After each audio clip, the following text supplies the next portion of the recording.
Hi, my name is Matthew McNamara. I am a media and communications major at St. Thomas University in Miami Gardens, Florida. And right now my documentary is called HALOS, which means homeless are living on the streets. I was inspired to do this advocacy project because every day on my way to work, I drive through Overtown in downtown Miami. I see a beautiful skyline of high-rise buildings, sunny skies, and baby blue water. I also see so many people living on the street. These people are homeless. They're extremely wealthy and they're extremely poor, living side by side. Why do we have such a chronic homeless problem? I identified three main reasons. One is a lack of affordable housing, the need for social responsibility and leadership between government and businesses, and having an effective solution and plan in place to fix the problem. Some statistics about the homeless people are we have over 567,000 homeless people in the United States. Men represent 70% of the homeless population. About 200,000 of the homeless people are living without shelter on the streets, on sidewalks, doorways, and under bridges. Florida is one of 12 states with over 10,000 homeless people. The homeless population is grouped into four categories. One is transitional, which is the most common. These people are homeless for less than 1 year. They may have experienced a major life change or catastrophic event like losing a job, a divorce, a medical illness, or domestic abuse. Some sleep in cars. They are also called working homeless because they just can't afford to pay their rent. Episodic, which means they were homeless 3 times during 1 year.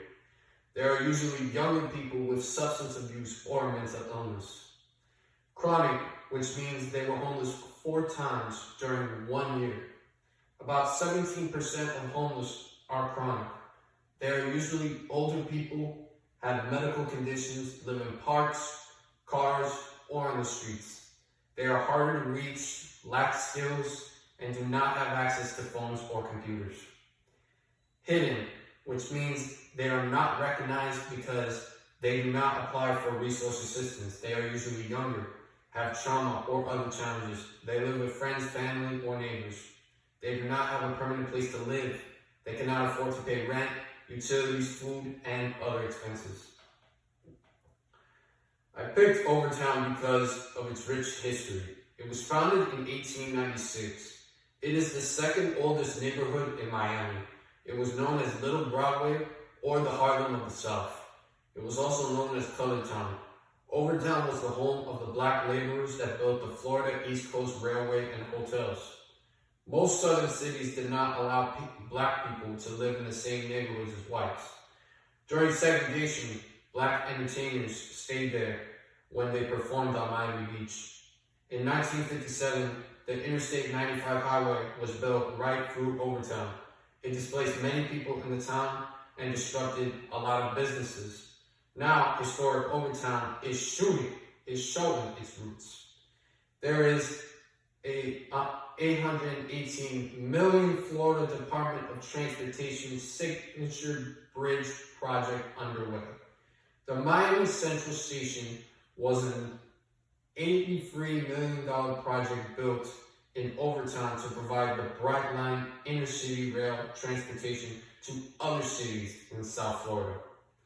Restaurants, theaters, museums are reviving Overtown. There is a large population of homeless people living on the street in Overtown. The real estate market in South Miami is in high demand.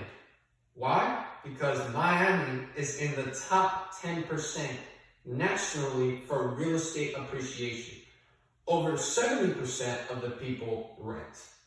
The Port of Miami is one of the busiest cruise ports in the world for both passenger traffic and cruise lines. Miami ranks second behind New York City for tourists and international visitors. Miami is known as the cruise capital of the world and calls itself the Magic City.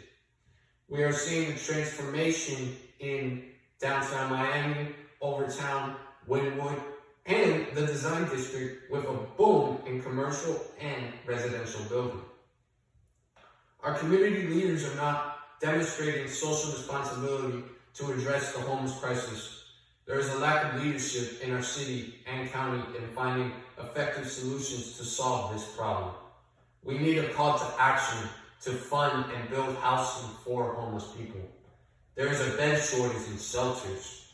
There is a lack of affordable housing supply in Miami. As of June 2021, we have a shortage of 360,000 housing units. A person that earns minimum wage must work 92 hours a week to pay rent for a one-bedroom apartment. Housing First is a housing model that transforms abandoned properties or builds housing for homeless people. It gives them housing and a support coach to manage access to resources. It was used in Salt Lake City, Utah, and Columbus, Ohio, to provide housing for homeless people. It has been successful, believe it or not. It has also been used in Helsinki, Finland, and Vienna, Austria. The studies show that supporting homeless people on the street with emergency services, medical treatment, legal support, and jail costs about $5,000 more per person than when they are given housing and coaching support. In November of 2021, the city of Miami passed an ordinance making homeless encampments illegal and giving police officers the right to arrest homeless people. Criminalizing the homeless is not the solution. Our local government and business leaders should lead with pride. Businesses and people are moving here to live and work because we have beautiful beaches, nightlife, and diverse culture. 248 days of sun a year and no state income tax as well. We are not regarding the need for people that cannot afford to live, but it is estimated that between 3,000 to 4,000 people are living in tents on the street in Miami-Dade County. If you are homeless or know anyone that needs assistance, please call the Homeless Crisis Hotline 211.